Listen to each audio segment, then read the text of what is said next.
آیت اللہ امام خمینی نے اس آیت کو دنیا کے سامنے پیش کیا تو اسلام دشمن طاقتیں تھرا اٹھیں، اور یہ آیت امت مسلمہ کے اتحاد کے لیے نعرہ بن گئی، اور یہی وجہ ہے کہ 40 سے 42 سال کا وقت گزر جانے کے باوجود جو عالمی یوم قدس کا نعرہ دیا گیا تھا اور جو پرچم بلند کیا گیا تھا وہ آج بھی پرچم بلند ہے۔ آج بھی پوری دنیا میں بیت المقدس کے لیے اور ان مظلوم فلسطینیوں کے لیے آواز بلند کی جا رہی ہے کہ جن پر اسرائیل جیسے ظالم و جابر طاقتوں کے ذریعے نقصان پہنچایا جا رہا ہے، سازشیں کی جا رہی ہیں۔ اور یاد رکھیے کہ یہ سازش صرف فلسطین تک محدود نہیں ہے، بیت المقدس تک محدود نہیں ہے، مسجد اقصی تک محدود نہیں ہے، اور اس کا اندازہ تو پوری دنیا کو ہو گیا۔ ایسا نہیں ہے کہ دنیا سمجھ نہیں رہی ہے، پوری دنیا یہ سمجھ رہی ہے کہ اسرائیل کی سازش کیا ہے، لیکن نہیں سمجھ میں آئی تو ابھی تک یہ آیت جس دن اس آیت کی کہ جس کی ابھی ناچیز نے تلاوت فرمائی کہ وَاعْتَصِمُوا بِحَبْلِ اللَّهِ جَمِيعًا وَلَا تَفَرَّقُوا، اس کی معرفت جس دن حاصل ہو جائے گی، خدا کی قسم پوری دنیا میں امن قائم ہو جائے گا۔ یہ اتحاد اور یہ رسی کو، اللہ کی رسی کو مضبوطی سے پکڑنے کا مقصد ہرگز یہ نہیں ہے کہ آپ کو گمراہی کے لیے دعوت دی جا رہی، نہیں، بلکہ آپ کو حق و صداقت کی دعوت دی جا رہی ہے۔ آپ کو اس بات کے لیے دعوت دی جا رہی ہے کہ آپ حق اور انصاف کے لیے کھڑے ہوں، آپ مظلوم کی حمایت میں کھڑے ہوں، خواہ وہ مظلوم کوئی بھی ہو اور کہیں بھی ہو، اور ظالم کے خلاف آواز بلند کریں۔ میں سمجھتا ہوں کہ یہ جو یوم عالمی قدس ہے، میرا پورا اعتماد ہے کہ ایک دن یہ تحریک، یہ موومنٹ نہ صرف مسلمان بلکہ انسان کی نجات کا سبب بنے گی، اور دنیا یہ سمجھ جائے گی کہ یہ جو تحریک ہے دراصل یہی دنیا کو نجات دلانے والی تحریک ہے۔ ہمیں اٹھ کھڑے ہونا چاہیے، اور جو کینہ پرور لوگ ہیں، جو منافقین ہیں، خواہ وہ کہیں بھی ہوں، ان سے اپنا رشتہ منقطع کریں، اور جو حق کے پرستار ہیں ان کے ساتھ اپنے ہاتھ کو ہاتھ ملائیں، اور اس عزم کے ساتھ کہ دور حاضر کے مسلمانوں بنام اسلام جی نہیں سکتے تو مر جاؤ، تماشا نہ کرو، لکھ گئے خون سے مقتل میں 72 پیاسے، قتل ہو جاؤ مگر دین کا سودا نہ کرو۔ تو جو لوگ دین کا سودا کر رہے ہیں، ایمان کا سودا کر رہے ہیں، اسلام کے نام پر دہشت گردی پھیلا رہے ہیں، سب سے پہلے ان کا قلعہ قمع کرنا پڑے گا۔ اور جس دن یہ کام ہم نے کر لیا، یقین جانیے کہ پوری دنیا میں امن کا پرچم لہرائے گا۔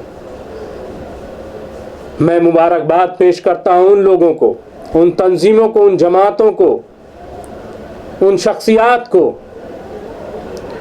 جو دنیا میں امن قائم کرنے کے لیے پورے عزم اور اعتماد کے ساتھ کھڑے ہوئے ہیں۔ آج کورونا کا دور ہے، ہم سڑکوں پر نہیں اتر سکتے کہ احتجاج کریں،